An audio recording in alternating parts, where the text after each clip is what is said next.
नमस्कार दोस्तों, कहानियों की श्रृंखला में आज सुनेंगे ममता कालिया जी की कहानी छोटे गुरु। लेकिन उससे पहले मेरा आपसे विनम्र अनुरोध है कि अगर मेरे द्वारा सुनाई हुई कहानियाँ आपको अच्छी लगती हैं और आपने अभी तक मेरे चैनल को सब्सक्राइब नहीं किया है तो सब्सक्राइब ज़रूर करें, लाइक करें और अपने दोस्तों और परिचितों में शेयर भी करें। बेल आइकन दबाना बिल्कुल भी ना भूलें। आज सुनिए छोटे गुरु। शहर में छोटे बड़े मिलाकर 20-25 गुरु थे। हालांकि शिष्य एक भी नजर नहीं आता था। कृपालु गुरु, भजमन गुरु, आदि गुरु, अनादि गुरु, छोटे गुरु वगैरह वगैरह। इन्हें गुरु का खिताब कब किसने दिया, शहर को यह याद नहीं। नए नए आने वाले यही अनुमान लगाते कि अपने जमाने के ये धुरंधर पहलवान रहे होंगे। अखाड़े में किसी प्रतिद्वंदी को पछाड़ा होगा और हमेशा के लिए गुरु बन गए, या किसी आश्रम टाइप विद्यालय के अध्यापक रहे होंगे। नौकरी छोड़ दी पर नाम चिपका रह गया। किसी ने इन्हें पहलवानी या अध्यापकी करते नहीं देखा, लेकिन इस इतिहास के सर्वेक्षण की हिम्मत किसी में नहीं थी। हर एक गुरु की अपनी खासियत थी। कृपालु गुरु का शहर के सारे सिनेमा घरों पर दबदबा था। उनके आदमी ही ये थिएटर संचालित करते थे। सिनेमा घर के साइकिल अड्डे भी उन्हीं के अधीन थे। पुलिस को महीना, प्रशासन को फ्री पास और फिल्म के पोस्टर संबंधी फैसले कृपालु गुरु के आदमी करते। आदि गुरु का अड्डा दारागंज का नाग वासुकी मंदिर था, जहां वे रोज शाम 4 बजे के बाद बूटी छानते हुए देखे जाते। उनके भक्त समुदाय में चौबे दुबे की भरमार थी। शहर के मंदिरों पर इनका एक छत्र राज था। इनके अड्डे पर कोई फोन नहीं था, फिर भी इन्हें हर मंदिर की राय रत्ती खबर रहती। कहाँ अगले हफ्ते चोरी होने वाली है तो कहाँ अखंड पाठ, किस मंदिर पर कितना चढ़ावा आता है, किस मंदिर का पुजारी कितना गुणी या कितना ऐबी है। भजमन गुरु का भजन पूजा से कोई नाता नहीं था। देशी शराब की हौलियों पर इनकी बड़ी इज्जत थी। बड़े से बड़ा झगड़ा उनके आ जाने से तुरंत फुरत सुलट जाता। उनके समर्थकों को भी नहीं पता था कि भजमन गुरु का गुजारा कैसे चलता है, क्योंकि कभी किसी ने उन्हें रुपए पैसे को हाथ लगाते नहीं देखा। इन सब से अलग और अनोखे थे छोटे गुरु। ना तो उनका कोई अड्डा था, ना तिलिस्म। अन्य गुरुओं की तरह ये धोती या तहमत नहीं पहनते थे। इनके ऊपर नेताओं की पोशाक खूब फबती थी। जब छोटे गुरु जैकेट और टोपी भी पहन लेते, एकदम मंत्री दिखाई देते। जीवन में उन्हें सिर्फ एक लगन थी, महिला जाति का कल्याण। इसके लिए वे दिन रात एक किए रहते। धीरे धीरे इस क्षेत्र में उनकी इतनी ख्याति फैल गई कि उनके दरवाजे पर लुटी पिटी दीन दुखी स्त्रियों की हमेशा भीड़ लगी रहती। पति से मन मुटाव हो या सास से कलह, स्कूल की प्रधानाचार्य से टकराव हो या दफ्तर से छटनी, महिलाओं से जुड़े हर सवाल की सुनवाई छोटे गुरु के यहाँ थी। वे ध्यान से पूरी बात सुनते, पता नोट करते और अगले दिन उस ठिकाने जा धमकते। फरियादी की आधी समस्या तो इसी बात से हल हो जाती कि छोटे गुरु ने उस मामले में दिलचस्पी दिखाई। बाकी मामले का धीरे धीरे निपटारा होता रहता। छोटे गुरु का पारिवारिक जीवन सुखी नहीं था कि उसकी कोई शक्ल नहीं थी। दोनों ही बातें सच थीं। छोटी उम्र में माँ बाप दोनों को एक एक कर खो देने के बाद छोटे गुरु का संघर्ष बहुत अधिक बढ़ गया। अध्यापकों के घर पानी भरने जैसे कामों के जरिए उन्होंने मैट्रिक तक पढ़ाई की।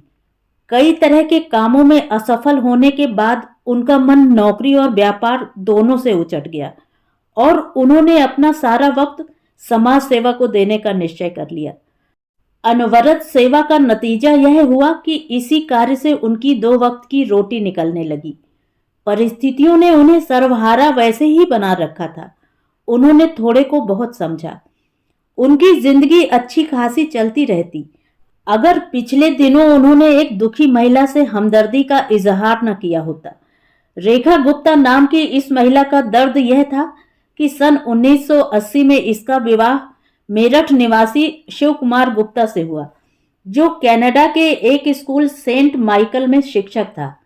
7 समुद्र पार कर वह शादी करने आया और 10 दिन रेखा के साथ बिताकर वापस चला गया। पत्नी को आश्वासन दे गया कि जल्द उसे बुला लेगा। इस बात को 10 साल गुजर गए। उसने अपनी पत्नी की कोई खोज खबर नहीं ली। साल भर के अंदर सास ससुर ने उसे धक्का देकर बाहर कर दिया।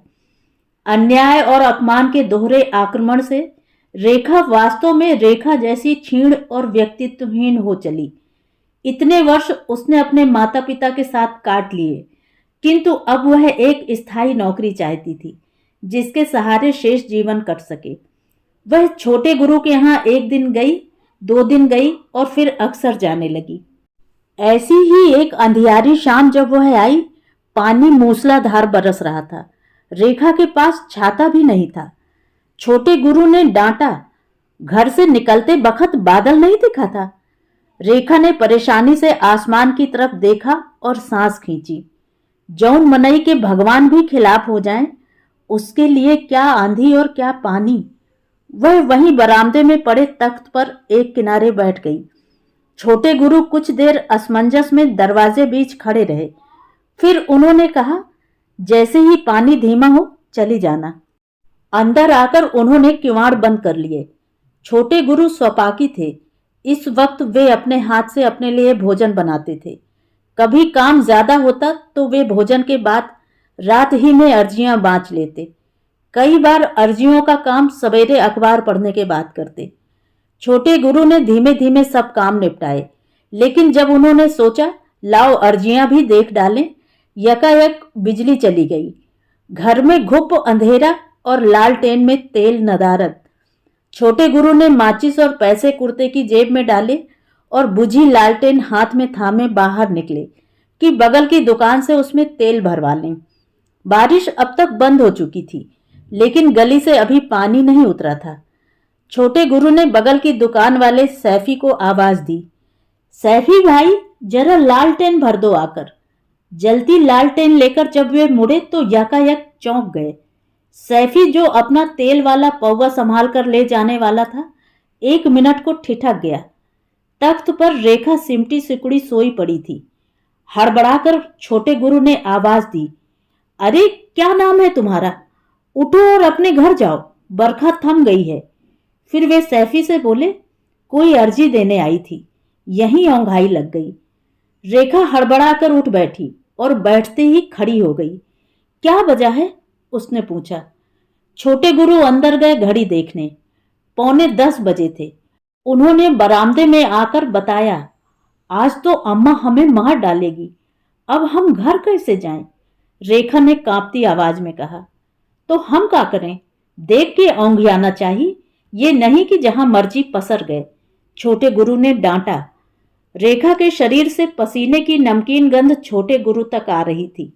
वे घबराकर परे खड़े हो गए और मन ही मन हनुमान चालीसा पलटने लगे। रेखा तख्त पर धम्म से बैठ गई। छोटे गुरु, आप ही बताएं हम क्या करें, कहाँ जाएं? अभी तक तो कामों नहीं रहा, अब ठिकानों भी उठ जाई। हम तो तुम्हारी मुश्किल निपटा रहे थे। मिशन स्कूल की बड़ी गुरुजी से कईयों चक्कर तुम्हारी नौकरी बदे मिले, पर तुम तो हमें ही मुश्किल में फंसा रही हो। हटो हमारे दरवाजे पर से। रेखा ने कातर नजर से उनकी ओर देखा। छोटे गुरु दरवाजे की तरफ मुड़ चुके थे। उसे मां का चिंताग्रस्त चेहरा याद आने लगा। पिछले साल उसके पिता बिना इलाज के कमजोरी जैसी अस्पष्ट तकलीफ से चल बसे थे। तब से मां बेटी एक दूसरे की पतवार बने हुए थे। काम और कमाई दोनों का अभाव उनका मनोबल तोड़ रहा था। एक दूर हो जाए तो दूसरे को भय, आशंका और विमूढ़ता हो जाती। किसी भी तरह उसका घर पहुंचना निहायत जरूरी था। गली में पानी भरा था। जो इक्का दुक्का लोग वहां से गुजर रहे थे, उनकी पैंट घुटने घुटने तक गीली थी। रात के अंधेरे ने गली को रहस्यमय बना दिया था। रेखा ने निरुपाय संकल्प किया। उसने साड़ी का आंचल कमर में खोसा, चप्पलें एक हाथ में उठाई और साड़ी की पटली दूसरे हाथ से ऊंची की। वह निपट अंधेरे में घुटना डुबान पानी में उतर गई। छोटे गुरु कमरे की चौखट से लगे लगे उसे जाते देखते रहे। तभी बिजली आ गई। लालटेन बुझाते हुए उन्हें संतोष हुआ कि रेखा कम से कम सड़क के अंधेरे से तो बच जाएगी, पर जल्दी ही उन्हें दूसरी चिंता ने आ घेरा। क्या वह सन्नाटे से बच पाएगी? उन्हें लगा कि उनसे भारी भूल हुई। वे रेखा के साथ उसके घर तक जा सकते थे, उसकी मां को बता सकते थे कि बारिश के कारण रेखा उनके यहां फंस गई थी। उस दिन अर्जियां पढ़ने में उनका मन न लगा। बिजली बंद कर अपने तख्त पर लेटे, पर नींद नहीं आई। उन्हें रेखा के पसीने की गंध लौट लौट कर आ रही थी। वे मन ही मन करवट करवट अपने को समझा रहे थे। छोटे गुरु, धीरज धरो, तुम्हारे नाम को बट्टा लग जाएगा। उसे रोकते तो सुबह तक बदनाम हो जाते, शहर के लोग थोड़ी थोड़ी करते। छोटे गुरु ने अपने को कामों में झोंक दिया।